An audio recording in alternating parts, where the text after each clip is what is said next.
घर की छत पर किचन गार्डन में प्लास्टिक की बेकार पड़ी बोरी में ऑर्गेनिक तरीके से हमने ये तरबूज उगाया हुआ है। अब ये तरबूज हार्वेस्ट के लिए बिल्कुल तैयार है और इसका साइज भी बहुत ही अच्छा आया है। आज की इस वीडियो में हम सीखेंगे घर पर बेकार पड़ी चावल आटे की बोरी में ऑर्गेनिक तरीके से तरबूज कैसे उगा सकते हैं। आज की इस वीडियो में हम आपको बताएंगे बीज लगाने से लेकर तरबूज हार्वेस्ट करने तक। तो अगर आप चाहते हैं घर की छत पर बेकार पड़ी प्लास्टिक की बोरी में ऑर्गेनिक तरीके से बड़े बड़े लाल लाल रसीले तरबूज ग्रो करना, तो आज की इस वीडियो को आप शुरू से लास्ट तक जरूर देखें। इसके अलावा अगर आप हमारी ये वीडियो फेसबुक पर देख रहे हैं तो हमारे पेज को लाइक, अगर यूट्यूब पर देख रहे हैं तो हमसे जुड़ने के लिए हमारे चैनल को सब्सक्राइब ज़रूर कर लें। तो चलिए शुरू करते हैं घर पर ऑर्गेनिक तरीके से तरबूज कैसे उगा सकते हैं।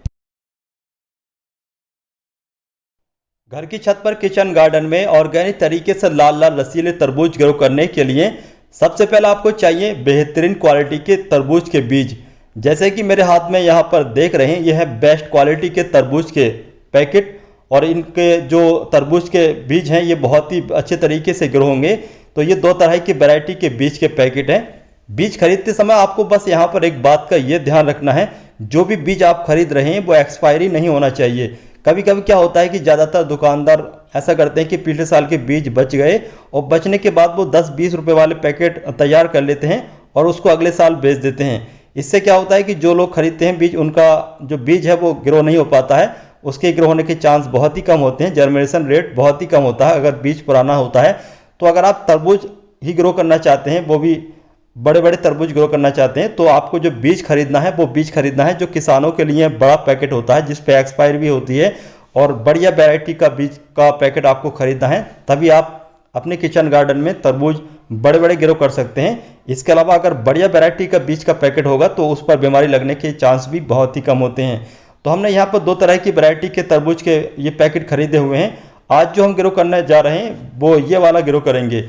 इसको ग्रो करने के लिए सबसे पहले हम बीज निकाल लेते हैं और बीज निकालने के बाद चलिए बीज को ग्रो कर लेते हैं।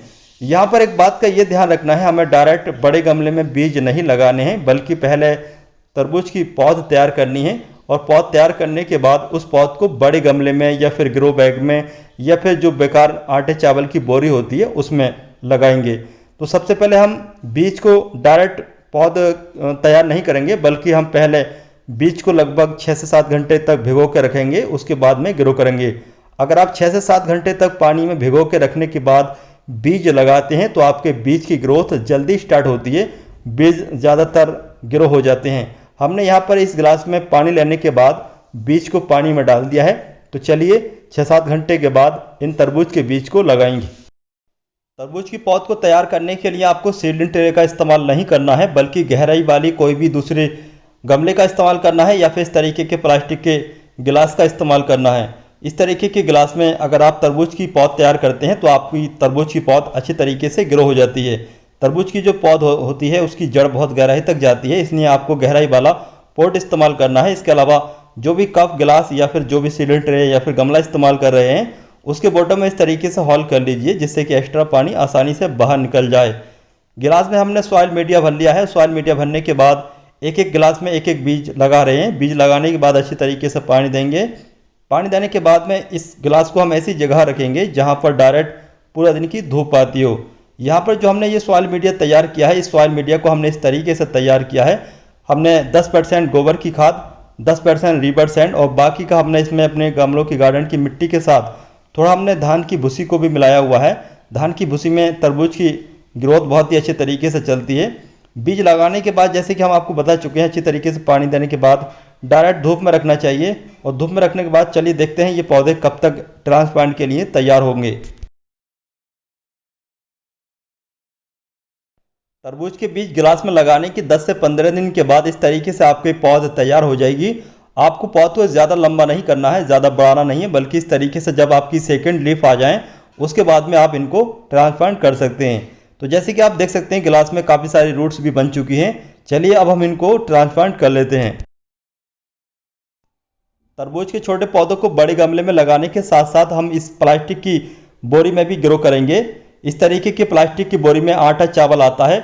आटा चावल खाली होने के बाद इस तरीके की ये प्लास्टिक की बोरी बच जाती है, जिसको हम इधर उधर फेंक देते हैं या फिर कचरे में फेंक देते हैं। इस तरीके की प्लास्टिक की बोरी से प्रदूषण फैलता है। तो इस तरीके की बोरी को इधर उधर फेंकने के बजाय इस तरीके की प्लास्टिक की बोरी में बहुत सारी ऑर्गेनिक सब्जियां घर पर ग्रो कर सकते हैं बिना गमले के। इस तरीके की प्लास्टिक की बोरी हमें फ्री में मिल जाती है, तो गमला खरीदने की ज़रूरत नहीं है, बल्कि आप इस तरीके की प्लास्टिक की बोरी में बहुत सारी सब्जियां ग्रो कर सकते हैं। अब सबसे बड़ा सवाल यहाँ पर यह आता है कि तरबूज जो ग्रो होता है वो रेतीली मिट्टी में ग्रो होता है, मतलब नदी वाली मिट्टी में ग्रो होता है। जहाँ पर नदी होती है वहाँ पर ही ज़्यादातर तरबूज लोग ग्रो करते हैं। लेकिन हम अपने टेरेस गार्डन में तरबूज कैसे ग्रो करें? तो टेरेस गार्डन में तरबूज ग्रो करने के लिए जो आपको मिट्टी तैयार करनी है वो मिट्टी कुछ अलग तरीके से तैयार करनी है। जिस तरीके से आप दूसरे पौधे मिट्टी में लगाते हैं वैसी मिट्टी आपको नहीं चाहिए। तो तरबूज ग्रो करने के लिए यहाँ पर हमने इस बोरी में जो ये मिट्टी तैयार करने के बाद भरी है, इस मिट्टी को हमने इस तरीके से तैयार किया था। 30% हमने धान की भूसी यानी कि चावल की भूसी का इस्तेमाल किया है, 30% हमने अपने गमलों की गार्डन की मिट्टी, 20% हमने गोबर की खाद, इसके अलावा बाकी का हमने रिवर सैंड यानी कि नदी की रेत, तीनों चारों को अच्छे तरीके से मिक्स करने के बाद इस सॉइल मीडिया को भर लिया है इस तरीके से। प्लास्टिक की इस बोरी में सॉइल मीडिया भरने के बाद चलिए तरबूज के इस छोटे पौधे को इस बोरी में लगा लेते हैं। पौधे को लगाने के बाद पहली बार अच्छे तरीके से पानी देना चाहिए। पानी देने के बाद इस बोरी को हम ऐसी जगह रखेंगे जहां पर डायरेक्ट पूरा दिन की धूप आती हो।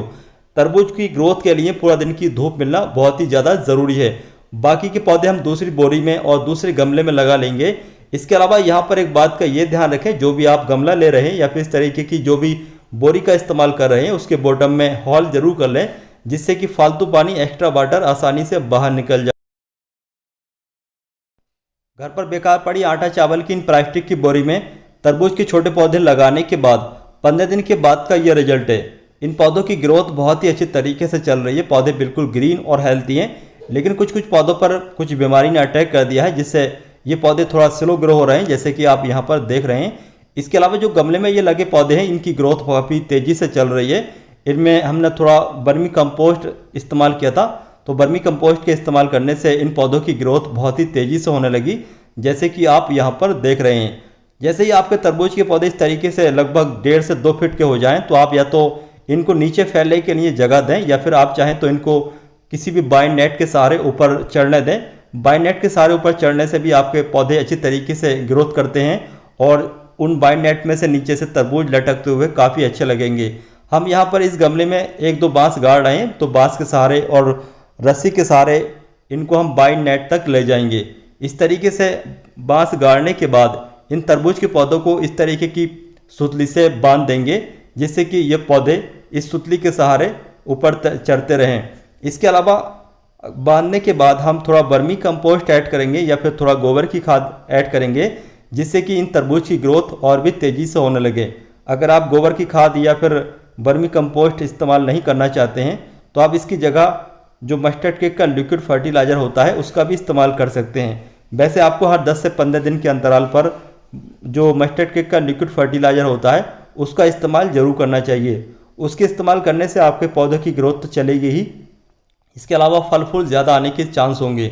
जो मस्टर्ड केक होता है उसमें नाइट्रोजन तो होता ही है, इसके अलावा और भी बहुत सारे ज़रूरी पोषक तत्व होते हैं जिससे आपके पौधे की ग्रोथ तो चलती है। इसके अलावा जो फल का साइज है वो काफ़ी बड़ा आएगा। तो हम पहले तो वर्मी कंपोस्ट ऐड करेंगे इन पौधों में, उसके बाद में हम शुरू करेंगे मस्टर्ड केक का लिक्विड फर्टिलाइज़र। तो जैसे कि आप देख सकते हैं हमने यहाँ पर इन तरबूज की बेल को अच्छी तरीके से बांध दिया है। बांधने के बाद चलिए देखते हैं आने वाले समय में कब तक इन पर तरबूज लगेंगे। तो हमने यहाँ पर थोड़ा वर्मी कंपोस्ट चलिए ऐड कर लेते हैं। तो अगर आपने तरबूज के पौधों को 18 इंच के गमले में लगा रखा है तो आप लगभग 100 ग्राम वर्मी कंपोस्ट या फिर गोबर की खाद जरूर ऐड करें हर 10 से 15 दिन के अंतराल पर। इस चावल की बोरी में लगी हुई ये तरबूज की बेल काफ़ी अच्छी तरीके से ग्रोथ कर रही है। बेल बिल्कुल ग्रीन और हेल्थी है, अभी तक किसी तरह का कोई बीमारी ने अटैक नहीं किया है। ज़्यादातर तरबूज की बेल पर या खरबूज या फिर दूसरी बाइन की बेल पर माइट्स का अटैक होता है, जिससे पत्तियां खराब हो जाती हैं। माइट पत्तियों का रस चूस लेते हैं, जिससे पत्तियां छलनी हो जाती हैं, धीरे धीरे पूरी बेल खराब हो जाती है। तो हमने बीमारी को दूर करने के लिए नीम ऑयल का इस्तेमाल किया था। इसके अलावा हमने दूसरे ऑर्गेनिक इंसेक्टिसाइड का भी इस्तेमाल किया था, जो कि हमने घर पर ही बिल्कुल मुफ्त में तैयार किया था।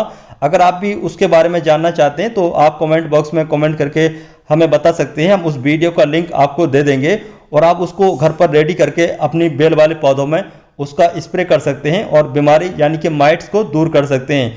इसके अलावा इस बेल में हमने मस्टर्ड केक का लिक्विड फर्टिलाइजर भी इस्तेमाल किया था। मस्टर्ड केक का लिक्विड फर्टिलाइजर के इस्तेमाल करने से हमारी ये बेल काफ़ी अच्छी तरीके से ग्रोथ कर रही है। आने वाले समय में इस पर काफ़ी सारे तरबूज भी लगेंगे। तो चलिए देखते हैं आने वाले समय में कब तक इस बेल पर तरबूज लगते हैं। प्लास्टिक की बोरी में लगी हुई इस तरबूज की बेल की पत्तियां मुड़ रही हैं पानी की कमी की वजह से, तो खासतौर से ध्यान रखना चाहिए, पानी की कमी बिल्कुल नहीं होना चाहिए। इसके अलावा जैसे कि आप यहाँ पर देख रहे हैं, यहाँ पर 1 किलो के लगभग का ये तरबूज भी तैयार हो चुका है। इससे पहले की वीडियो फूल आने की या छोटा फल की वीडियो डिलीट हो गई थी, जो कि हम आपको दिखा नहीं पाए। इसके अलावा जैसे कि आप यहाँ पर देख रहे हैं, मिट्टी बिल्कुल ड्राई हो चुकी है। तो इस तरीके से मिट्टी बिल्कुल ड्राई नहीं होना चाहिए। अगर मिट्टी इस तरीके से ड्राई हो जाती है तो आपकी बेल पूरी तरीके से ख़राब भी हो सकती है, लेकिन इस बेल को हम ख़राब नहीं होने देंगे। अभी नीचे थोड़ा मॉइस्चर है तो थोड़ा हम पानी डाल देंगे तो इसकी पत्तियाँ फिर से सही हो जाएंगी। इसके अलावा जैसे कि यहाँ पर आप देख सकते हैं, दूसरी साइड में भी यहाँ पर ये छोटा सा तरबूज बन चुका है। इस तरबूज का साइज थोड़ा छोटा है। तो चलिए मस्टर्ड केक का लिक्विड फर्टिलाइजर इस्तेमाल कर लेते हैं। मस्टर्ड केक का लिक्विड फर्टिलाइजर के इस्तेमाल करने से इस तरबूज के बहुत तेज़ी से ग्रोथ बढ़ेगी, बहुत तेज़ी से इसका साइज बढ़ेगा। प्लास्टिक की बोरी में लगी हुई इस तरबूज की बेल पर जो छोटे छोटे तरबूज थे वो काफ़ी बड़े हो चुके हैं। अब ये बिल्कुल हार्वेस्ट के लिए तैयार हैं। लगभग 4 से 5 किलो का इनका साइज है और यहाँ पर दूसरा वाला भी काफ़ी बड़ा हो चुका है। तो चलिए इसको भी हार्वेस्ट कर लेते हैं और देखते हैं ये तरबूज कच्चे निकलते हैं या फिर बिल्कुल पके हुए रेड निकलते हैं। तो दोस्तों इस तरीके से आप घर पर ही बेकार पड़ी चावल आटे की बोरी में इस तरीके से ऑर्गेनिक सब्जियां या फिर ऑर्गेनिक तरबूज फल वगैरह आसानी से ग्रो कर सकते हैं और बहुत सारी मार्केट में मिलने वाली केमिकल वाली सब्जियों से बच सकते हैं। जो हम घर पर ऑर्गेनिक सब्जियां ग्रो करके खाते हैं या फिर जो भी फल खाते हैं, तो वो मार्केट में मिलने वाले फल के मुकाबले, सब्जी के मुकाबले काफ़ी स्वादिष्ट होते हैं, काफ़ी ज़्यादा टेस्टी होते हैं, क्योंकि वो ऑर्गेनिक तरीके से ग्रो किए गए होते हैं। इसके अलावा वो हमारी मेहनत से ग्रो किए गए होते हैं, इसलिए मार्केट में मिलने वाले फल या फिर सब्जियों के मुकाबले काफ़ी ज़्यादा स्वादिष्ट होते हैं। तो दोस्तों आज की इस वीडियो में बताई गई ये सारी जानकारी तरबूज को ग्रो करने की, बीज से लेकर के हार्वेस्ट करने तक आपको कैसे लगी, इसके बारे में आप हमें कमेंट बॉक्स में कमेंट करके ज़रूर बताइए। अगर आज की हमारी ये वीडियो आपको पसंद आती है तो आप इस वीडियो को लाइक करने के साथ अपने दोस्तों या फिर रिश्तेदारों के साथ शेयर ज़रूर करें।